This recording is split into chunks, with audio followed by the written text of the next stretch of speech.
হে আমার ভাইও, এই জানাজার নামাজে হাজির হওয়া মুসলমানের হক।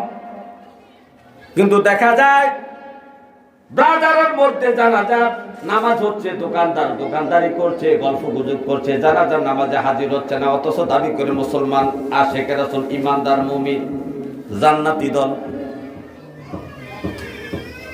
যে ব্যক্তির কাছ থেকে একটা ফরজ ছুটে যায়, আর নবী জানাজার এত ফজিলত বর্ণনা করছে, এরে মুমিন, তোমার ভিতর যদি তাকুল্লাহ, আল্লাহর ভয়, নবীর মহব্বত থাকতো, তুমি পাগলের মধ্যে দৌড়াইয়া জানাজার নামাজে হাজির হইতাম। কিন্তু আজকে জানাজার নামাজে মানুষ হাজির হইতে চায় না, আর জানাজার নামাজের দৃশ্য অন্যরকম।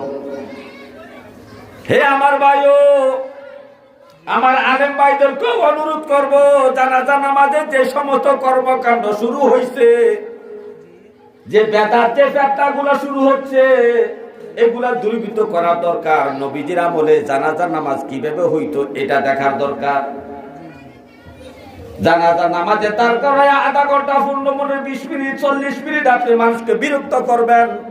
আপনাকে কে বলছে তার এত কাহিনী বলার জন্য? এই কাহিনী বলার জন্য আপনি আলাদা স্টেজ করেন। নতুন নবীর সুন্নত তরিকার মধ্যে লাশ আসবে, জানাজা হবে, দোয়া হবে, চলে যাবে।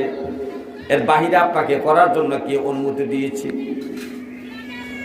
আপনি তো এগুলা অতিরিক্ত করছেন তো করছেন, বরঞ্চ লাশের জন্য যারা দোয়া করতে আসে তারা বিরক্ত হয়ে চলে গেছে, লাশের জন্য দোয়া হলো না।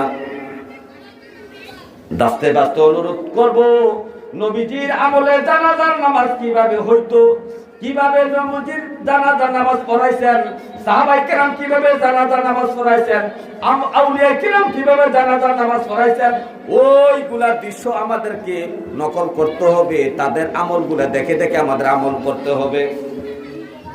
আমরা যদি এখন সতর্ক না হই, সামনে আমাদের কঠিন অবস্থা আসতেছে।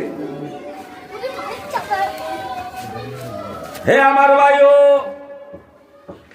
এই জানাজার নামাজে বড় আলেম ওলামা দ্বীনি নসিহতের জন্য একজন আলেম কথা বলতে পারে। যত একটা মাইয়ুত ব্যক্তির সামনে